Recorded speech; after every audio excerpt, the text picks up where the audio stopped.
అందరికీ నమస్కారం. ఈరోజు ఉదయం గత నెల రోజులుగా కోర్టులో మరో 3 సార్లు ఆయన వాయిదా అడిగాడు. బెయిల్ అడిగిన విజయపాల్ ఎట్టకేలకు ఈరోజు ఉదయం తీర్పు వచ్చింది. మీకు బెయిల్ ఇవ్వటం కుదరదు అని చెప్పి కోర్టు చాలా విస్పష్టమైన తీర్పు ఇచ్చింది. ఇందులో రాష్ట్ర ప్రభుత్వం తరపున సిద్ధార్థ లూత్రా గారు, నా తరపున ఉమేష్ చంద్ర ఇంప్లీట్ పిటిషన్ వేసి వాదించడం జరిగింది. ఇద్దరివి అద్భుతమైన వాదనలు. ప్రభుత్వ పక్షాన ఆయన, నా తరపున ఉమేష్ వినిపించడం జరిగింది. ఈరోజు ఆ వర్డిక్ట్ వచ్చింది. ఇక డెఫినెట్గా, ఎందుకంటే ఎన్నాళ్ళుగానో ఇలా తాత్సారం అవుతూ వచ్చింది. ఎందుకంటే నా కేసు ముందుకు వెళ్ళటం లేదు ఫాస్ట్గా అని కూడా కొందరు మాట్లాడుకోవడం జరిగింది. కొంత ఆలస్యం ఇతను బెయిల్ పిటిషన్ చేసినందువల్ల జరిగిన మాట వాస్తవం. కానీ తప్పదు. ఆ బెయిల్ తేలే వరకు అతన్ని అరెస్ట్ చేయడానికి లేదు.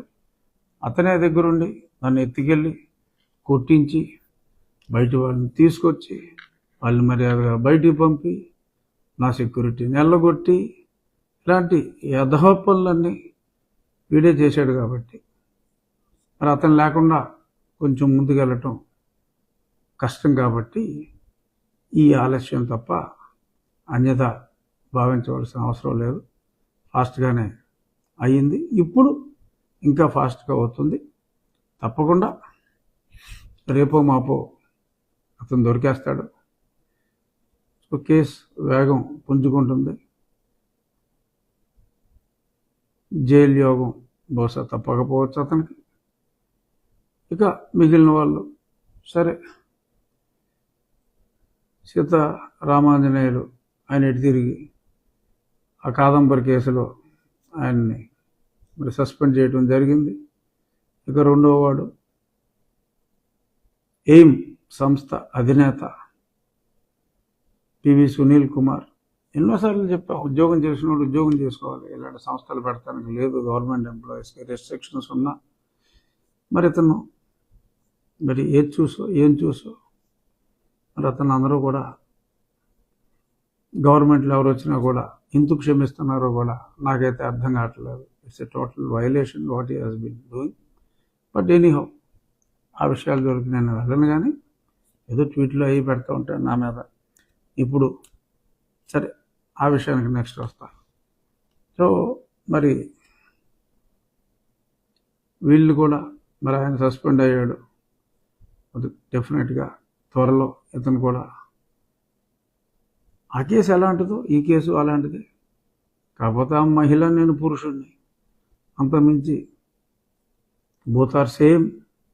అట్రాసిటీ విషయంలో ముందే మనుషులను పంపి తర్వాత ఎఫ్ఐఆర్ రెడీ చేయటం విషయంలో, పక్క రాష్ట్రానికి వెళ్ళి ఎత్తుకొచ్చిన విషయంలో, ఎత్తుకొచ్చిన తర్వాత వాళ్ళు వ్యవహరించిన బహుశా అమ్మాయిని నాకులా కొట్టుంటే చచ్చిపోండేది. కాబట్టి నన్నంటే చంపాలన్న ఉద్దేశంలోనే. కాబట్టి అక్కడ ఎవరినో సేవ్ చేయాలన్న ఉద్దేశం, అక్కడ ఆలోచనలు వేరు.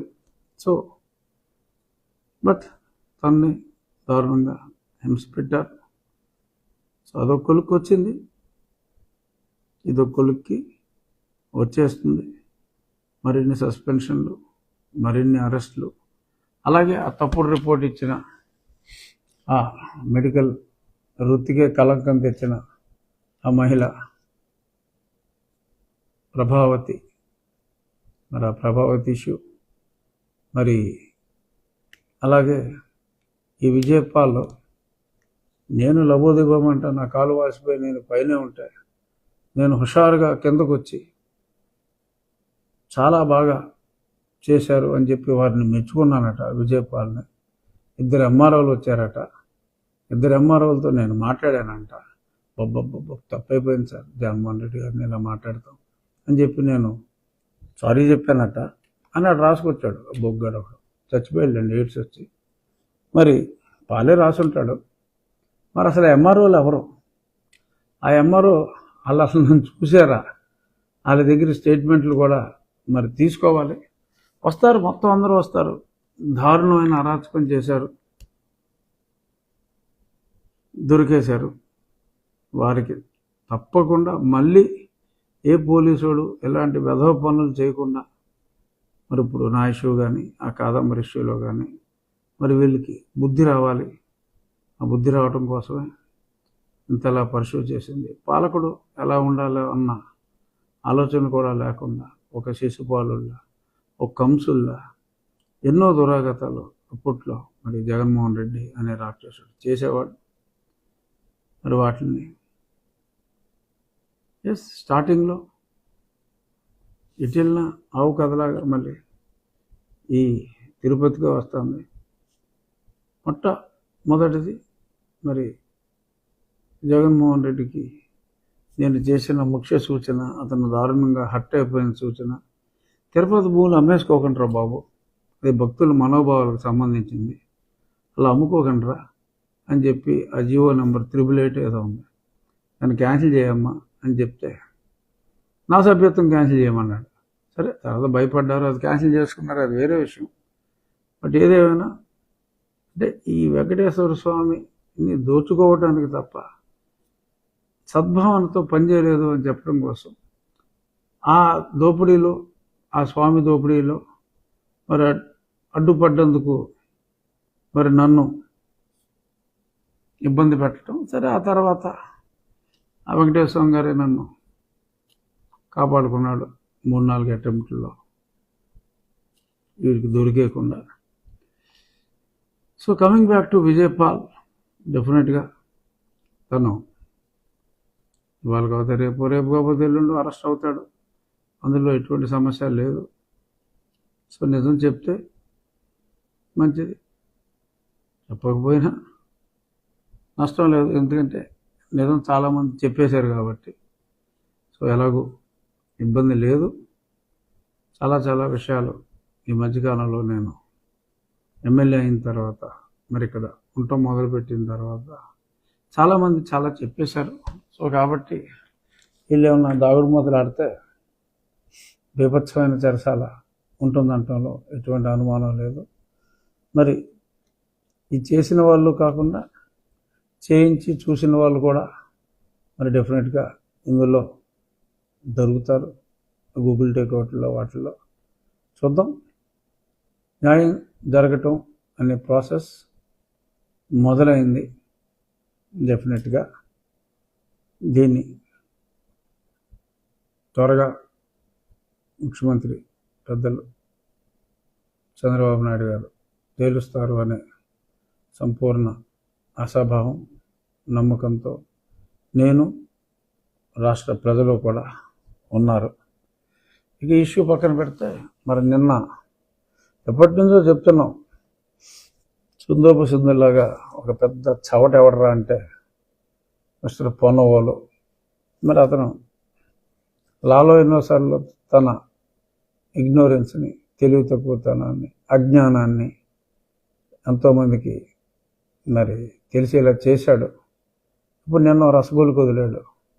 అదేంట్రా అంటే, ఏమంటే 1400 రూపాయలు ఆ పంది కొవ్వు, 1400 రూపాయలు పంది కొవ్వుని 400 రూపాయలు నీళ్ళు ఎవడన్నా కలుపుతాడా? మళ్ళీ అక్కడికి అర్థం కాదన్నట్టు ఈ సొంట ఇంకొక ఎగ్జాంపుల్. ఆ ఎగ్జాంపుల్ ఏంటంటే, ఎవడైనా బంగారంలో ఎత్తడి కలుపుతాడు కానీ ఎత్తల్లో బంగారం కలుపుతాడా అని చెప్పి ఆ పంది కొవ్వుని బంగారంతో పోల్చి ఆవు నెయ్యిని ఇత్తడితో పోల్చిన దౌర్భాగ్యుడు, అధముడు, నీచుడు, తుచ్చుడు అని మళ్ళీ ప్రూవ్ చేసుకున్న వ్యక్తి పొన్నవోలు సుధాకరుడు. చాలా నుంచి ఇంట్లోకి వచ్చాడు. నేను వెంటనే, ఏంట్రా సబ్బుల్లో వాడతారు, ఇది 1400 రూపాయల కిలోకి సబ్బులో ఎవడ వాడతాడు అని చెప్పి నేను ఇమీడియట్గా గూగుల్లో సెర్చ్ చేసి వెంటనే నేను నిన్న సోషల్ మీడియాలో ఖండించడం జరిగింది. $0.7 నుంచి $1.4 మధ్యన పర్ కేజీ ఈ లార్డ్ అంటారు దీన్ని. అది కూడా కోర్టులో మిలార్డ్ అంటాం అలవాటే తప్ప వీడికి లార్డ్ అంటే ఏంటో కూడా తెలియదు అనుకుంటా. మా సుధాకి. సో రాడ్ అనగా పిగ్ ఫ్యాట్, కామన్ భాషలో అర్థం కావాలంటే అది 0.7 అంటే సుమారు 56-57 రూపాయలు. అప్పర్ లిమిట్ 115 రూపాయలు. ఈ మధ్యన ఆసిలేట్ అవుతూ ఉంటుంది. సో మరి ఇప్పుడు మరి పుత్తడిలో ఎత్తడి కలిపినట్టే కదమ్మా, అందులో 1/3 రేటు మరి కలపరా సుధా, ఓ సుధా కలపరా? మరి దీనికి ఏమో సమాధానం చెప్తావు నిన్న మాట్లాడిన దానికి? మరి నేను సాయంత్రం మూర్తి గారు కూడా దీని మీద మాట్లాడారు. దీనికి సమాధానం చెప్పాలి సుధా. ఏదో స్టేట్మెంట్ ఇచ్చేసి జనాలకి ఏదో తెలియదు అనుకుని ఉఫ్ ఉఫ్ ఉఫ్ ఉఫ్ అని మాట్లాడేస్తే కుదరదు సుధా. దీని మీద మరి క్లారిఫికేషన్. నేనేదో పొరపాటున 10 కిలోల రేటు చూసి చెప్పాను, 1 కిలో రేట్ అని అనుకోలేదని. కనీసం నీకు తెలియకపోయినా ఏదో సర్దు. ఎందుకంటే వాళ్ళ పాపం నిన్నే నమ్ముకున్నారు వైసీపీ వాళ్ళు. మళ్ళీ ఇదివరకంటే గవర్నమెంట్ ఖర్చుతో పెద్ద పెద్ద లారీలు పెట్టేసేవారు.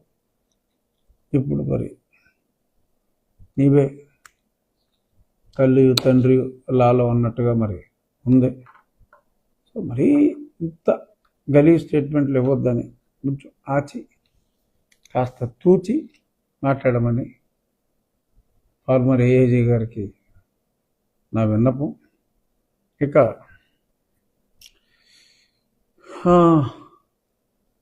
ఓకే, లడ్డు విషయంలో పవన్ కళ్యాణ్ గారికి ఆ పచ్చి నిజాన్ని బయటపెట్టిన పెద్దలు గౌరవనీయ ముఖ్యమంత్రి చంద్రబాబు నాయుడు గారికి, అలాగే ఆ ప్రాసెస్ అంతా, ఆ ప్రక్షాళన, ఆ ఏంటది సంప్రోక్షణ, ఇవన్నీ చేయటంలో మరి పవన్ కళ్యాణ్ గారు సనాతన హిందూ ధర్మాన్ని కాపాడటానికి ఆయన 11 రోజుల దీక్ష, ఒక సాధువుల, ఒక మునిల మరి ఆయన టేకప్ చేసి సనాతన ధర్మం మీద ఎవరైనా కామెంట్లు చేస్తే ఊరుకునేది లేదు అని మరి చాలా చాలా గట్టిగా ఆయన చెప్పడం జరిగింది. Hats off. ఎందుకంటే ఒక రాజకీయ నాయకుడు, ఒక పార్టీ అధినేత అలా మాట్లాడగలగటం చాలా కష్టం, చాలా కష్టం. బట్ ఆయన ఆ బ్యారియర్ని దాటి ముందుకెళ్ళిన రాజకీయ నాయకుడిగా హ్యాట్స్ ఆఫ్ చెప్పక తప్పదు. నేను పార్లమెంట్లోనూ మాట్లాడా, హిందూ బోర్డు కావాలి, ముస్లిమ్స్కి బోర్డు ఉంది, క్రిస్టియన్స్కి ఉంది. Why not for Hindus? వాళ్ళ ఆస్తుల జోలికి మీరు వెళ్ళరు, వాళ్ళకి అన్నీ చేస్తున్నారు, మా ఆస్తులు తీసేసుకుంటున్నారు, మీరు ఎందుకు తీసుకోవాలి? హిందువులకు బోర్డు ఉండాలి అని పార్లమెంట్లో మాట్లాడిన ఒకే ఒక వ్యక్తిని నేను. చాలా ఇన్ఫర్మేషన్ చెప్పాను అప్పుడు, ప్రధానమంత్రి గారికి కూడా కలిసినప్పుడు ఇచ్చాను. అక్కడ ఇంకా సంబంధిత మంత్రులకు కూడా ఇవ్వటం జరిగింది. కానీ ఓపెన్గా ఇవాళ పవన్ కళ్యాణ్ గారు అంతా క్లియర్గా, అంటే ఒక పార్టీ అధినేతగా నేను చాలాసార్లు మాట్లాడా రాజకీయాల్లో ఉన్న వ్యక్తిగా. బట్ ఒక రాజకీయ పార్టీ అధినేతగా మరి పవన్ కళ్యాణ్ గారు తాను విశ్వసించిన దాని గురించి ఇతర మతాల్ని గౌరవిస్తూ, ఏ మతాన్ని ఎటువంటి చిన్న మాట అనకుండా, తను నమ్మిన మనం అందరం ఎంతోమంది 75, అంటే ఆంధ్రప్రదేశ్లో అయితే 75, దేశంలో కొద్దిగా ఎక్కువ ఉన్నారు, 75% ఆఫ్ ద ఇండియన్స్ విశ్వసించే ఒక సనాతన ధర్మమైన హిందూ ధర్మం గురించి మరి ఆయన సనాతన స్వదేశీ సేన అని ఈ ధర్మ పరిరక్షణ కోసం నేను కూడా ఒక సంస్థని స్థాపించడం జరిగింది. అప్పుడు ఢిల్లీలోనే ఇంక ఇటు రాకుండా ఉండిపోవటం, ఈ దేవాలయాలన్నీ టూర్ చేద్దాం అనుకున్నాం, కానీ అప్పుడు ఊళ్ళోకి వచ్చే పరిస్థితి లేదు. ఇప్పుడు పవన్ కళ్యాణ్ గారు ఒక పెద్ద స్థాయిలో ఇది చేపట్టారు. రాజకీయాలకు అతీతంగా. సో మంచి హిందూ ధర్మ పరిరక్షణకి శివశక్తి అనే సంస్థ ఉంది. వాళ్ళు మేము కూడా తరచూ మాట్లాడుకుంటూ ఉంటాం. ఇప్పుడు అవసరం పడేలాగా ఉంది.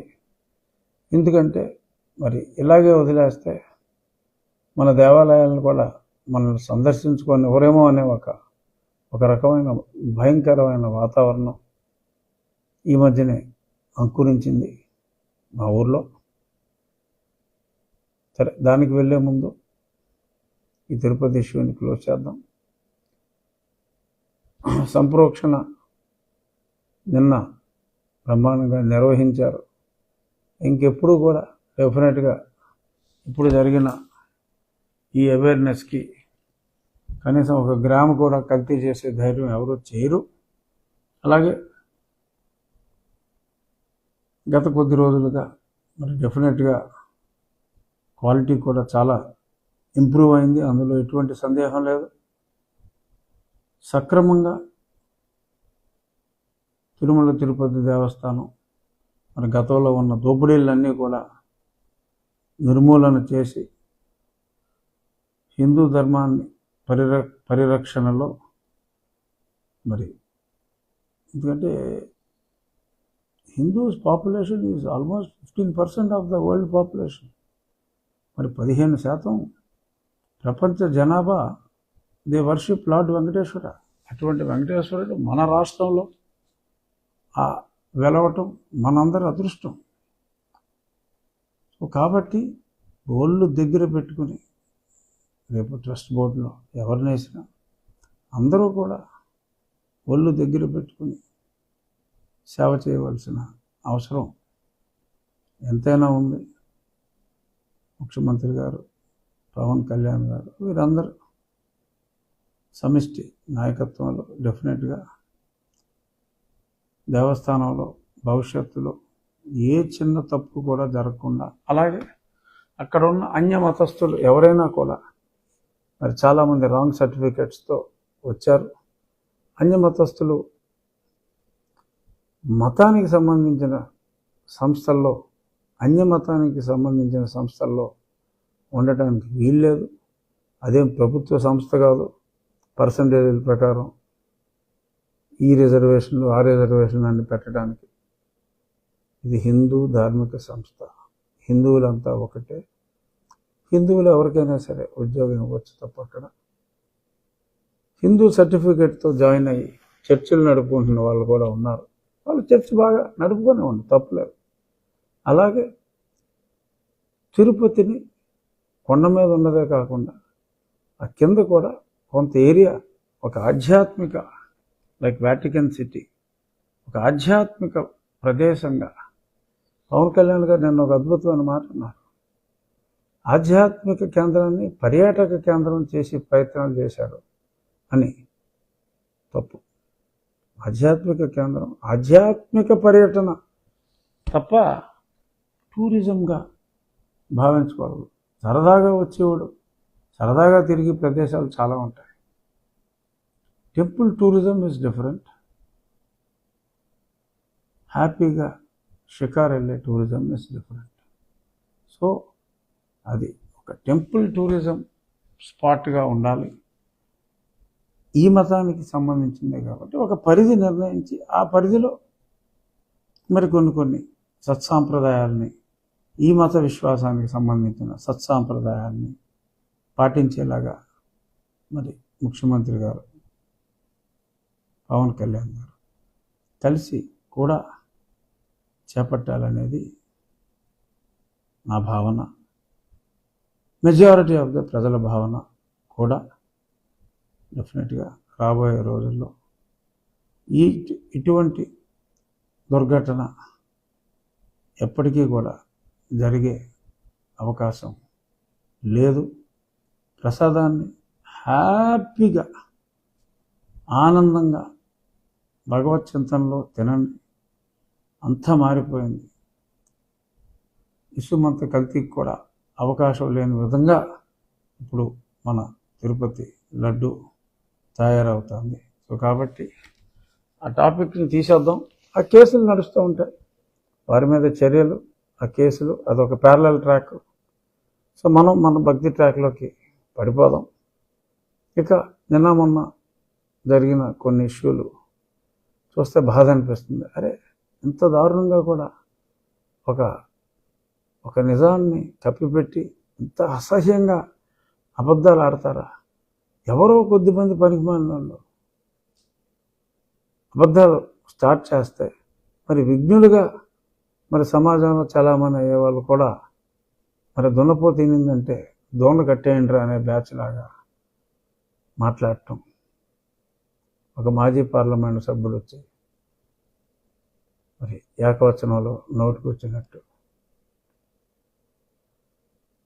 అరే విగ్గు అంట, నేను అనగలను అంతకంటే అసహ్యంగా.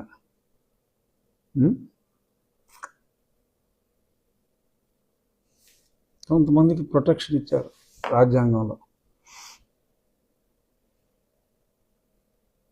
క్రిస్టియన్స్ అయినప్పటికీ కూడా, ప్రొటెక్షన్ లేనప్పటికీ కూడా సర్టిఫికేట్ క్యాన్సిల్ అయ్యేదాకా అలాగే ఉంటారు. సరే, వాగి వాళ్ళు వాగనే ఉంది. అన్నిటికీ సరైన సమయంలో సమాధానం చెప్పాల్సి వస్తే చెప్తాను. మా జిల్లాలో ఆ గ్రామంలో ఇద్దరు సిఎస్ఐ చర్చ్ స్థాపకులు ఇవన్నీ చేస్తున్నారు. మరి వాళ్ళకి సహకరించిన ఒక వ్యక్తి కూడా పశ్చాత్తాపంతో ఇందాకే ఒక వీడియో పెట్టి వీళ్ళు నాతోటి ఈ తప్పులు చేయించారు, అక్కడ ఫ్లెక్సీలు కట్టే విషయంలో కూడా నన్ను వాడారు అని చెప్పి కూడా ఒక అతను స్టేట్మెంట్ ఇచ్చాడు. అక్కడ జరిగింది ఈరోజు జర్నలిస్ట్ సాయి గారు కూడా చెప్పాడు. మరి ఆయన ఎప్పుడూ నన్ను ఏదో ఒకటి అంటూ ఉంటారు, కానీ ఈసారి సమర్థించారు. నేనేం మాట్లాడాను, అక్కడ ఏం జరిగింది అన్నది కూడా ఆయన వీడియోలో చాలా స్పష్టంగా ఆయన చూపెట్టడం జరిగింది. మరి అక్కడ ఒక దేవాలయం కట్టి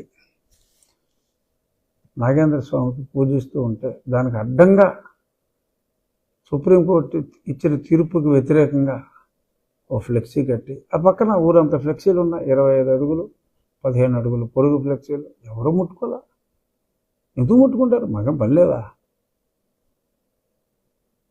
ఈ దేవాలయానికి అడ్డంగా ఉన్నదాన్ని తొలగించి అడ్డంకులు పెట్టకండి, మా దేవుడి జోలికి రాకండి, మీ దేవుడి జోలికి ఎవరో రారు, మా దేవుడి జోలికి రావద్దు అని చెప్పి నేను ఏదో దాన్ని చింపేశానని, ఇంకేదో చేసేసానని పచ్చబద్దాలు ఎవరో ఒకరిద్దరు ప్రచారం చేస్తారు.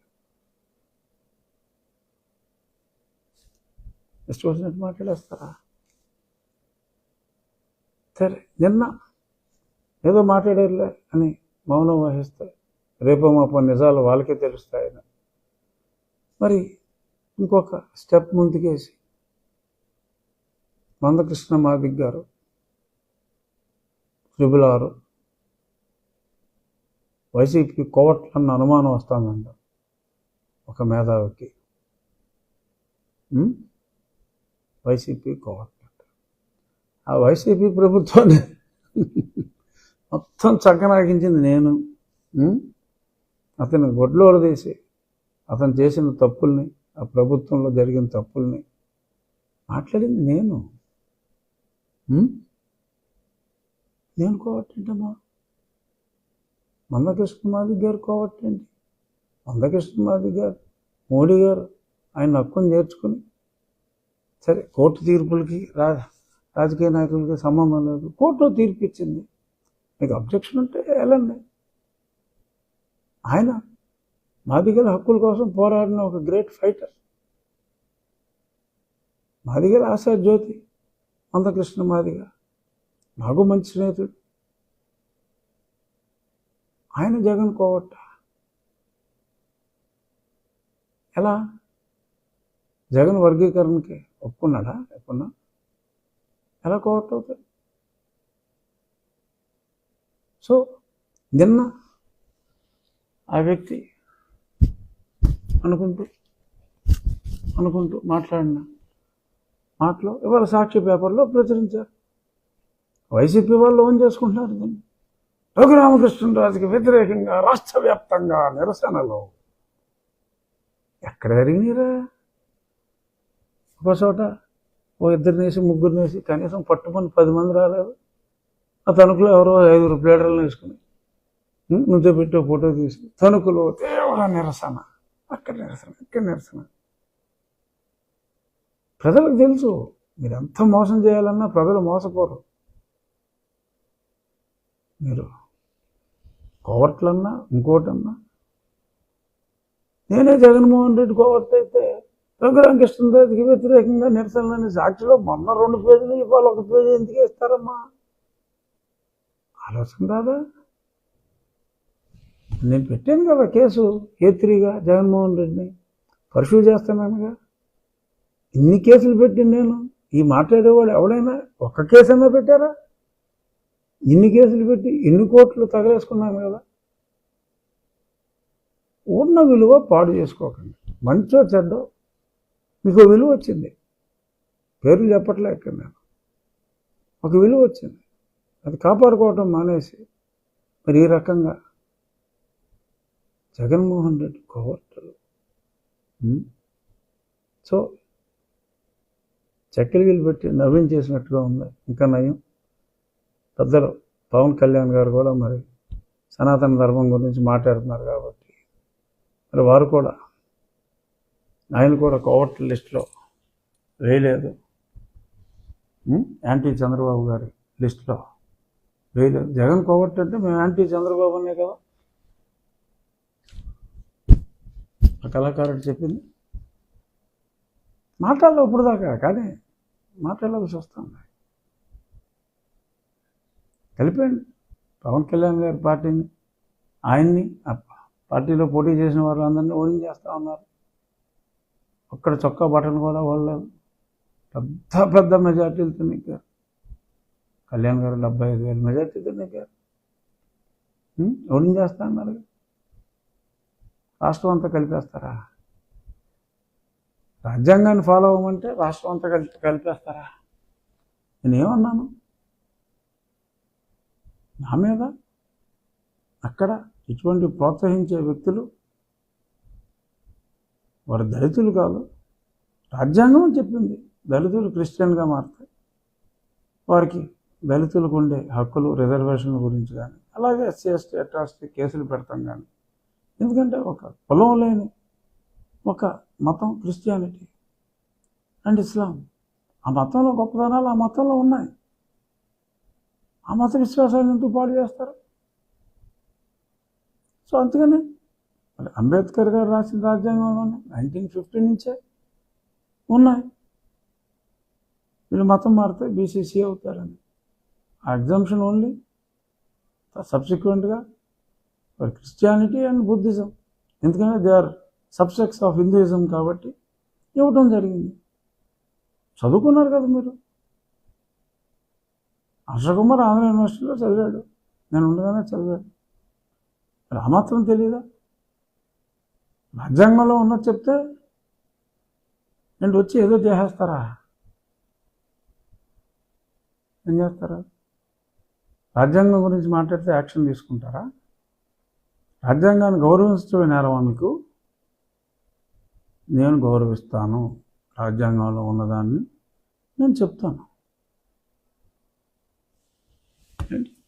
SC ST అట్రాసిటీ కేసు పెట్టాలా నా మీద? లేదా ఊరుకోరా? ఎందుకమ్మా? నేను ఎవరినైనా ఏమన్నా అన్నానా? SC ST అట్రాసిటీ చట్టం గురించి చాలామంది తెలియదు. ఈ ఇల్లు పోలీసులు కుమ్మక్క అయిపోయి ముందు ఇమ్మీడియట్గా 10,000 ఇస్తారు FIR కడతాయి. ఆ FIR డబ్బుల కోసం చాలామంది అర్హత లేని వాళ్ళు, అంటే SCలకు అర్హత ఉంది, క్రిస్టియన్స్కి లేదు. కానీ మెజారిటీ మరి నా మీద పెట్టింది వాళ్ళే కేసులు. గతంలో ఏమీ లేదు అక్కడ, అసలు ఊర్లోనే లేదు, ఎవరితో మాట్లాడింది లేదు. పైగా నిన్న నేను మాట్లాడిందంతా అక్కడ వీడియోలో ఉంది. ఏ కులం గురించి కానీ అసలు నేను మాట్లాడాను అక్కడ లేదే. అంబేద్కర్ గారి గురించి ఎంత హైగా మాట్లాడాను, ఎన్ని సమావేశాల్లో మాట్లాడాను. ఆ రోజు కూడా మాట్లాడా, దేవాలయానికి అడ్డంగా ఉండొద్దు అని చెప్పి. మరి ఫ్లెక్సీ తీసేటప్పుడు ఫ్లెక్సీకి ఏమన్నా అవుతుందని కర్ర తీసి ఆ పక్కన పెట్టి వేరే చోట వాళ్ళు పెట్టుకుంటారని చెప్పి నేను పెట్టా. ఎన్ని వీడియోస్లో చాలా స్పష్టంగా ఉంది. నేను ఒక ప్రజాప్రతినిధిని, ఎవరో అంటారు నేను పోలీసులతో తీయించవచ్చు కదా. నేను I not a public servant? పోలీసే పబ్లిక్ సర్వెంటా? నేను ఎందుకు చేయకూడదు? సమాజంలో రాజ్యాంగం వ్యతిరేకంగా ఏదైనా ఒక చర్య జరిగినప్పుడు దాన్ని సరిదిద్దవలసిన బాధ్యత ఒక ప్రజాప్రతినిధిగా నాకుంది. Police might be good at his duties, but as a people's representative, I would be a failure. అది నేను సరి చేయకపోతే. మీరెవరో చిత్తూరువాడు, కర్నూలువాడు కంప్లైంట్ ఇచ్చేస్తారా పోలీస్ స్టేషన్కి వెళ్ళి?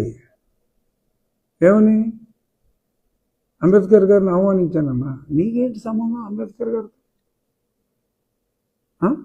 నీకు అదేనా? అంబేద్కర్ మీ కొందరివాడు కాదు, అందరివాడు. ఈవెన్ ఫర్ మీ, రాజ్యాంగాన్ని గౌరవించే వ్యక్తిగా, ఆ రాజ్యాంగం రచించిన ఆ కమిటీకి చైర్మన్ కింద ఉన్న వ్యక్తిగా ఆయన అంటే నాకెంతో గౌరవం. మీరు ఓన్ చేసుకుంటారా? ఏంటి మీకు సంబంధం? నేను వచ్చి దండేయకూడదా అంబేద్కర్ విగ్రహానికి?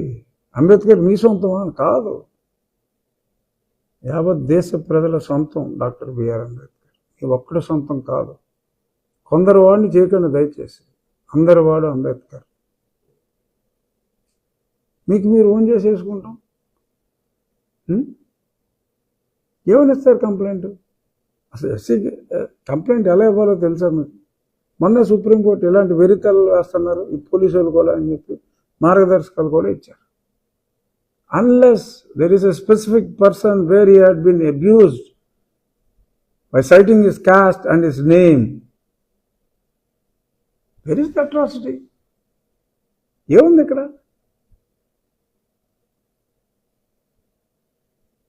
అంబేద్కర్ గారు సో ఇక్కడ మా ఫ్లెక్సీలన్నీ తీసిపడి దొబ్బాడు జగన్మోహన్ రెడ్డి. ఫ్లెక్సీ వేసిన వాళ్ళేమో సవబాద్ దొబ్బాడు.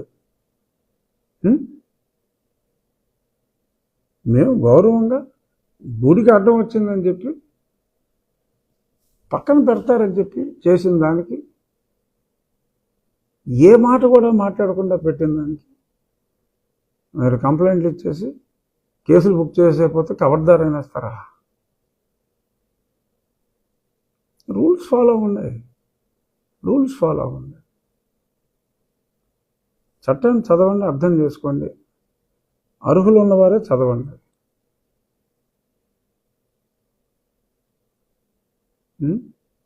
తెగిదాకా ఏది లాక్కూడదు. తప్పుడు కేసులు పెట్టినందువల్లే కదా నేను చట్టాన్ని గౌరవించమని చెప్పి ఇష్యూలన్నీ తీసుకొచ్చా. ఏ పొలిటీషియన్ అయినా తీసుకొచ్చాడా? చేయడు ఏ పొలిటీషియన్ కూడా. పొలిటీషియన్కి అందరు ఓట్లు కావాలి, 100% ఓట్లు పొలిటీషియన్ కావాలని కోరుకుంటాడు. నేను పవన్ కళ్యాణ్ గారు రేరు రాజకీయాల్లో. ఎందుకు వచ్చామో మరి రాజకీయాల్లో తెలీదు. అయినా నేను ఉన్నదన్నట్టు మాట్లాడతాం. సో కలకొద్దు. రాజ్యాంగం ప్రకారం మీరు మాట్లాడండి. రాజ్యాంగం ప్రకారం అంబేద్కర్ గారు రాసిన రాజ్యాంగాన్ని గౌరవించిన మీరు అంబేద్కర్ గారికి మీరు ఇచ్చే గౌరవం? నేను ఇస్తున్నాను అంబేద్కర్కి గౌరవం. ఆయన రాసిన రాజ్యాంగాన్ని తూచా తప్పకుండా పాటించాలి అన్న సత్సంకల్పంతో ఉన్నాను. మార్చండి, చట్టం కుదిరితే మార్చండి. ఆల్రెడీ గవర్నమెంట్ ఆఫ్ ఇండియా కుదరదని చెప్పింది. మీ కోరిక మతం మారినంత మాత్రాన మా కులం మాది కాకుండా పోతుందా? మా కులం, మా దళితులకు ఉండే హక్కులన్నీ మాకు ఉండాలి, మతం మారినా అని మీరు అడిగారు. కుదరదండి గవర్నమెంట్. రాజ్యాంగ సవరణ చేయాలి దానికి. అయ్యేదాకా పాటించండి. అంబేద్కర్ గారిని గౌరవించండి. నిజంగా మీకు అంబేద్కర్ గారి మీద గౌరవం ఉంటే, నిజంగా మీరు క్రీస్తుని నమ్మిన వాళ్ళు అయితే, అంబేద్కర్ గారిని నమ్మిన వారైతే ఆయన రాసిన రాజ్యాంగాన్ని గౌరవించండి. క్రిస్టియన్స్కి అర్హత లేదు కంప్లైంట్లు ఇవ్వడానికి. SC ST atrocities. మీరు కులరహిత సమాజంలో మతంలో ఉన్నారు. ఆరు క్రిస్టియానిటీని ఫాలో అయ్యే వాళ్ళు అయితే కులం గురించి మాట్లాడకండి. Your neither an Ambedkar follower Nar your a Christian. త్రిశంకు స్వర్గంలో ఉన్నారు. ఈ మాట నా అంత ధైర్యంగా చెప్పే సాహసం భూమండలం మీద ఎవడో చేయలేకపోతున్నాడు. ఇప్పుడు చెప్పాల్సి వస్తుంది. సూటిపట్టు మాటలతో ఎవడో వచ్చేయటానికి ఒక పనికిమాలిన సాక్ష్య పేపర్ ఉంది కదా అని ఎవడో కాడు వాగేయటం, ఆ సాక్షుడేమో వేసేయటం. మళ్ళీ జోకు ఆ సాక్షి ఓనర్ గారికి నేను పోగొట్టంటాం. సరిపెట్టండి. వద్దు. అన్నదమ్ముల్లా కలిసిమెలిసి ఉందాం. అన్నదమ్ముల్లా కలిసిమెలిసి ఉందాం. మీ దేవుణ్ణి మేము గౌరవిస్తాం, మా దేవుణ్ణి మీరు గౌరవించండి. మీ చర్చిలకు మేము ఎప్పుడు అడ్డం రాలేదు, మా గుళ్ళకు మీరు అడ్డం రాకండి అని మరొక్కసారి చెప్తూ, ఇదేనేంటి స్లోగను? జై భీమ్ నాదే స్లోగను, జై రాము నాదే, జై భీము స్లోగను కూడా నాదే. ఎస్, జై రామ్, శ్రీరామ్, జై భీమ్, జై doctor B R Ambedkar. Let us all live like human beings. ఈ కుల మతాలని పక్కన పెట్టి చక్కగా కలిసి మెలిసి బ్రతుకుదాం అనే సందేశాన్ని చెప్తున్నా. మారాలని మనస్ఫూర్తిగా కోరుకుంటున్నాను. Thank you.